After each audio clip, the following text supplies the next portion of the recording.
ఈ గెలుపుని?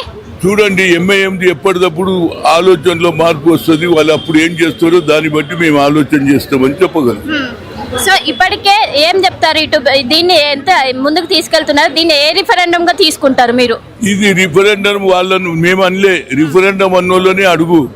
మరి మీకే రిఫరెండం వచ్చింది కదరా, ఇప్పటికన్నా ఇక మాటలు బంద్ చేసి ప్రజలకు మీరు గతంలో ఏం తప్పులు చేసిరో దాని మీద మేధోమంతనం చేసుకొని ఎంతసేపటికి గాలి మాటలు రోజు ప్రెస్లలో తిట్టడం, రేవంత్ రెడ్డిని తిట్టడం, పిసిసి ప్రెసిడెంట్ తిట్టడం, ఇది మానుకొని తప్పులు ఏం జరిగినాయో దాని మీద ఆలోచన చేసి ఫర్దర్ గా ముందుకు పోతే దాన్ని మీ భవిష్యత్తు ఉంటుందని చెప్పగలను. అంటే మాగంటి శివనితో దొంగ ఓట్లు ఇటు రిగ్గింగ్ జరిగింది, దాని వల్లే కాంగ్రెస్ ఈ విధంగా దొంగ ఓటు ఏడ జరిగిందమ్మా? అన్ని అందరి దగ్గర అందరు వాళ్ళు పక్కడు బందుకున్నారు. మేము దొంగ ఓటు ఏడ జరగలేదు.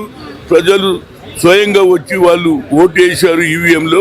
అది న్యాయము. అది ఇది కూడా ఒక కొత్త అబద్ధం చెప్తున్నారు. అది బీహార్ లో జరిగింది, అందుకుంటే బీహార్ లో వాళ్ళు గెలుస్తున్నారు. ఆడ ఏది 60,000 ఓట్లు అన్యాయం జరిగిందని చెప్పినా దానికి ఇంతవరకు ఎంక్వైరీ చేయలేదు. అందుకొచ్చి ఆ విజయం అది ఏది నరేంద్ర మోడీ విజయం. అది దొంగ ఓట్లతోటి గెలిచిండు ఎలక్షన్ మరొక బ్రేకింగ్ వస్తోంది. 6వ రౌండ్ కౌంటింగ్ కూడా ముగిసింది. 6వ రౌండ్ ముగిసేసరికల్లా 6వ రౌండ్ లో కాంగ్రెస్ కి 2,938. దీంతో ఆధిక్యత 2,000 పైచిలకు ఆధిక్యత రావడంతో 15,000కు వెళ్ళింది కాంగ్రెస్ పార్టీ మెజారిటీ. 2,938 ఓట్ల లీడ్ రావడంతో 15,589 ఓట్ల ఆధిక్యత వెళ్ళింది 6వ రౌండ్ ముగిసేసరికల్లా. సో దీంతో రహమత్ నగర్ కి సంబంధించిన డివిజన్ కూడా పూర్తయింది. సో రహమత్ నగర్ పూర్తయింది, అటు వెంగళరావు నగర్ పూర్తయింది, షేక్పేట్ కూడా పూర్తయింది. సో రహమత్ నగర్ లో కేవలం 2,000 ఓట్ల ఆధిక్యత వచ్చింది. ఓవరాల్ గా మెజార్టీ ఇప్పుడు 15,000 పైచిలకు మెజార్టీతో కాంగ్రెస్ పార్టీ దూసుకెళ్తోంది. పుష్పలీల గారు ఉన్నారు. పుష్పలీల గారు, కాంగ్రెస్ పార్టీ మెజార్టీ పెరిగింది, 15,000 పైచిలకు మెజార్టీతో కాంగ్రెస్ పార్టీ దూసుకెళ్తోంది. సో రహమత్ నగర్ లో 2,000 ఓట్ల మెజారిటీ ఎలా చూస్తారు? ఇంకా కేవలం 4 రౌండ్లు మిగిలి ఉన్నాయి, దాదాపుగా ఇక ఒక కొలిక్కి వచ్చిందని చెప్పాలి ఎన్నికల ఫలితం అనేది. సో వాట్ యు థింక్, ఏం జరుగుతుంది అనుకోవాలి? ఇంకా పెరుగుతుందా మెజారిటీ? గెలుపు అనేది ఖాయము. వస్తుందా వాయిస్? వస్తుందా? వస్తోంది. గెలుపు అనేది ఖాయమమ్మా. మేము మెజారిటీ విషయంలో కష్టపడుతున్నాం అనేది ఇంతకుముందు సోదరులు చెప్పిన మా అనుభవాలు, వాళ్ళ కష్టపడిన తీరు చెప్తున్నాను నేను. డెఫినెట్ గా గెలుస్తున్నాము. మెజారిటీ కోసమని కష్టపడాలి అనుకున్నాం. కేటీఆర్ ఎన్ని మాటలు మాట్లాడినా, ఇప్పుడు హనుమంత్ అన్న చెప్పినట్టు గాని, మా మంత్రి గారు చెప్పినట్టు గాని, పొన్నం గారు చెప్పినట్టు గాని అందరు కూడా ఒక ఖచ్చితంగా ఉన్నాం. మళ్ళీ ఒక్కసారి గనక ఆ బీజేపీ గనక ఓట్లు గెలిపిస్తేమా మళ్ళీ ఇంకోసారి ఈ దొంగలు మళ్ళీ ఈ రాష్ట్రం మీద పడి దోచుకోవడానికి, ఇంకా జర అప్పుల పాలు చేయడానికి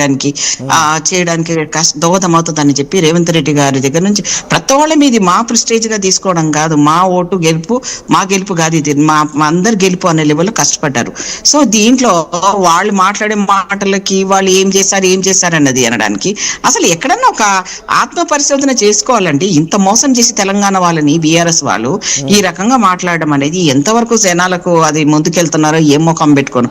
కేటీఆర్ అయితే ఫెయిల్యూర్ కదా, ఇంకా జనాలలో కనపడకూడదు. వాళ్ళ నాన్న ఎట్లా ఫామ్ హౌస్ లో కూర్చున్నాడు, ఈయనకేదో ఇచ్చాడు, నువ్వు గెలుచుకొని వస్తావేమో నాయన, నువ్వు గెలుచుకొని రాపో, నువ్వేదో చేసేస్తావమ్మా అనుకొని పాపం కొడుకు మీద మళ్ళీ ఏదో అంతకుముందు ముఖ్యమంత్రి అనుకున్నది కూడా వెనక్కి వెళ్ళిపోయాడు. ఇప్పుడు కూడా ఈ ఎలక్షన్ లో కూడా ఈయన ఓడిపోయిన తర్వాత బాబు నీతో కాదు ఇక సప్పుడు దాకా కూర్చో అని చెప్పేసి ఆయన ఇంట్లో కూర్చోబెడతాడు తప్ప కేటీఆర్ కి పగ్గాలు రావు. ఆ పార్టీ లేవలేదో మళ్ళీ రేపొద్దున ఏమైనా పార్టీ ఆసక్తికరంగా ఏదైనా ఎవరికైనా నాకు నాయకత్వం కావాలనుకొని వాళ్ళ మధ్యలో పోటీలు వెళ్ళిపోయి బిడ్డనైతే ఎట్లాగో బయటికి పంపించిన వాళ్ళు ఆడబిడ్డల గురించి ఆ క్యాండిడేట్ గురించి మాట్లాడుతున్నారు. సో జనాలు అంత ఇదిగా ఎవరు లేరమ్మా. రేవంత్ రెడ్డి గారు ఏం చేశారా, వీళ్ళు రిగ్గింగ్ చేశారా, వీళ్ళు దొంగట్లు వేసారా, ఏం చేశారనేది వాళ్ళకు పెట్టిన విద్య అది. సో మాకు ఇప్పుడు 15,000 అంటున్నారు కదమ్మా, 20,000 పైన మెజారిటీ వస్తుంది డెఫినెట్ గా. ఇంకా 4 రౌండ్లు ఉన్నది. నవీన్ యాదవ్ అనుకున్నట్టుగా గెలుపు అనేది నా దృష్టిలో అయితే గెలుపు ప్రయారిటీ. రెండోది మెజారిటీ ఎంత వచ్చిందన్నా అది మా అందరి కృషి.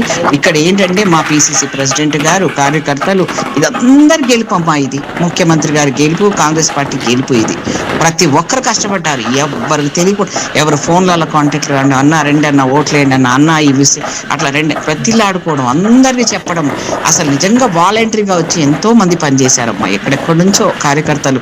ఇది మాకు ప్రెస్టేజ్ విషయం, ఈ దొంగలు రానివ్వకూడదు, బీఆర్ఎస్ ముస్లిం నమ్మించకూడదు. ఎందుకంటే వాళ్ళ నాన్న ఒప్పుకున్నాడు. ఎందుకు రాలేదండి కేసీఆర్ గారు? ఒక్కసారి ఒక ప్రెస్ మీట్ కేసీఆర్ వచ్చుంటే మీకు ఇంత రాకపోతుండేనేమో కదా, వచ్చేదా? అంత సీన్ అండి. ఆయన ఆల్రెడీ ఫామ్ హౌస్ లో కూర్చోబెట్టి పెట్టారు. ఈ ఒక్క ఊపుతో గెలుపు తాంతో వచ్చి పరువు పోగొట్టుకోవడం ఎందుకు, ఎట్లా అంటే ఇప్పుడు మొత్తం కేటీఆర్ లీడర్షిప్ లో జరిగిన ఎన్నిక మీ టార్గెట్ మొత్తం కేటీఆర్ ఆయన ఓడిపోతారని తెలిసే ఆయన మౌనంగా ఉన్నాడండి.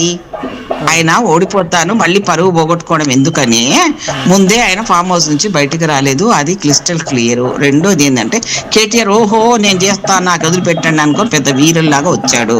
ఆయన జీరో అన్న సంగతి కేటీఆర్ కి ఎప్పుడు కేసీఆర్ కి ఎప్పుడో తెలుసు. ఒక్కసారి బీఆర్ఎస్ వర్షన్ విందాం. అంతకంటే ముందు ఒకసారి కంబలపల్లి కృష్ణ గారు మాట్లాడతారు. కృష్ణ గారు ప్రీ పోల్ ఎగ్జిట్ పోల్ మనం అంతా కూడా మాట్లాడుకుంటే 45,000 మెజారిటీ అంటే కూడా ఇందాక నవీన్ యాదవ్ మాట్లాడుతూ కొంత అందరం కూడా 45,000 రాకపోవచ్చు అనుకున్నాం. బట్ సినారీ చూస్తుంటే 15,000 మెజారిటీ ఆల్రెడీ వచ్చింది. అఫీషియల్ గా 4 రౌండ్స్ ఫినిష్ అయ్యేసరికి ఎలక్షన్ కమిషన్ చెప్తున్న ప్రకారంగా మొత్తం నవీన్ యాదవ్ కి 38,566 ఓట్లు అఫీషియల్ కాంగ్రెస్ కి పోలైనాయి. ఇక బీఆర్ఎస్ పార్టీకి 29,007 ఓట్లు పోలయ్యాయి.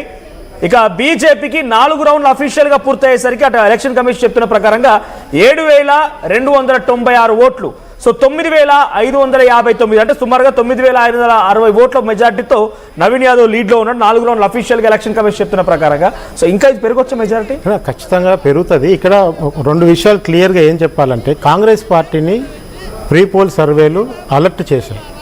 కాంగ్రెస్ పార్టీని ప్రీ పోల్ సర్వేలు అనేవి అలర్ట్ చేశాయి. ఎప్పుడైతే హ్యూజ్ గ్యాప్తోని బీఆర్ఎస్ గెలవబోతుంది, కొన్ని సంస్థలు అయితే 15%, 19% ఇచ్చిన సందర్భాలు ఉన్నాయి. మెజార్టీ సంస్థలు మెజార్టీ 5 నుంచి 6, 4 నుంచి 6% ఇచ్చిన సంస్థలు ఎక్కువ ఉన్నాయి. కానీ నిజంగా నేను చెప్తున్నా నవంబర్ 5 వరకు కాంగ్రెస్ పార్టీలో కూడా మా ఐక్యత కనపడలేదు. ఎవరికి ఫోన్ చేసినా ఆ డివిజన్ ఒకటి పట్టించుకోవట్లేదన్నా, ఈ డివిజన్ ఒకటి పట్టించుకోవట్లేదన్నా, రాత్రి వస్తే ఎవరు ఇంతవరకు పిలిచి ఇంతవరకు ఏడ తిరగాలో ఎవరు చెప్తారు, ఇవే మాటలు మేము ఫీల్డ్లో తిరుగుతున్నప్పుడు కాంగ్రెస్ వాళ్ళు చిన్నపడ్డాయి. కానీ ఎప్పుడైతే 6వ తారీఖు నుంచి కాంగ్రెస్ పార్టీలో స్ట్రాటజీ మారింది, మంత్రులకు ఇన్ఛార్జీలు డివిజన్ల సంఖ్య పెంచారు, ముఖ్యమంత్రి గారి షోలు పెంచారు. ఎప్పుడైతే నీకు 6వ తారీఖు నుంచి మొత్తం గ్రౌండ్ని టిల్ చేస్తే 7వ తారీఖు నాడే బీఆర్ఎస్ చేతులు ఎత్తేసిందన్న కాంగ్రెస్ వ్యాఖ్యలు కూడా మనం అక్కడక్కడ చూస్తాం. సో అంటే ఏమైందంటే ఆ ప్రీ పోల్ సర్వేలు అనేది నిజంగా అంత అనైక్యత ఉన్న కాంగ్రెస్ పార్టీ ఈ 2 ఏళ్లలో ఇంత కలిసి పనిచేయడం కూడా ఇదే మొదటిసారి. అంత క్లియర్ కనపడుతుంది. లేకపోతే అసలు ఈ విజయం సాధ్యం కాదు, అసలే సాధ్యం కాదు. ఫస్ట్ ఆఫ్ ఆల్ వాళ్ళకున్న ఏకైక ఫస్ట్ పాయింట్ నవీన్ యాదవ్ కాకపోతే అసలు ఈ ఎలక్షనే లేదు. క్యాండిడేట్ మీరు ఇంకెవరికి ఇచ్చినా బీఆర్ఎస్ ఈజీ గెలిచిపోతుంది అక్కడ. అలాంటి పరిస్థితుల్లో నవీన్ యాదవ్ లాంటి గట్టి క్యాండిడేట్కి ఇవ్వటం, కాంగ్రెస్ పార్టీలో ఉన్న మంత్రులు ఎమ్మెల్యేలు పక్క జిల్లాల నుంచి వచ్చి కాన్సన్ట్రేట్ చేసి కూర్చోవటం. సో బీఆర్ఎస్ లీడర్లు కూడా వచ్చారు, వరంగల్లో వచ్చారు, ఖమ్మం, నల్గొండలో వచ్చారు, అందరు తిరిగారు. కానీ ఇక్కడ పోల్ డే రోజు ఏదైతే మేనేజ్మెంట్ జరిగిందో, పోల్కి 3 రోజుల ముందు ఏదైతే స్ట్రాటజీ కనుక మారిందో అక్కడ మీకు కనపడుతుంది. బీఆర్ఎస్ ఏం చేసిందంటే 5వ తారీఖు వరకు బీఆర్ఎస్కున్న ఊపు 7వ తారీఖు నుంచి పోయింది. అది గెలుపు పైన నమ్మకం అందామా, లేదంటే చేతులు ఎత్తేసారు అందామా, 1000 రూపాయలు పంచి చేతులు దులుపుకున్నారు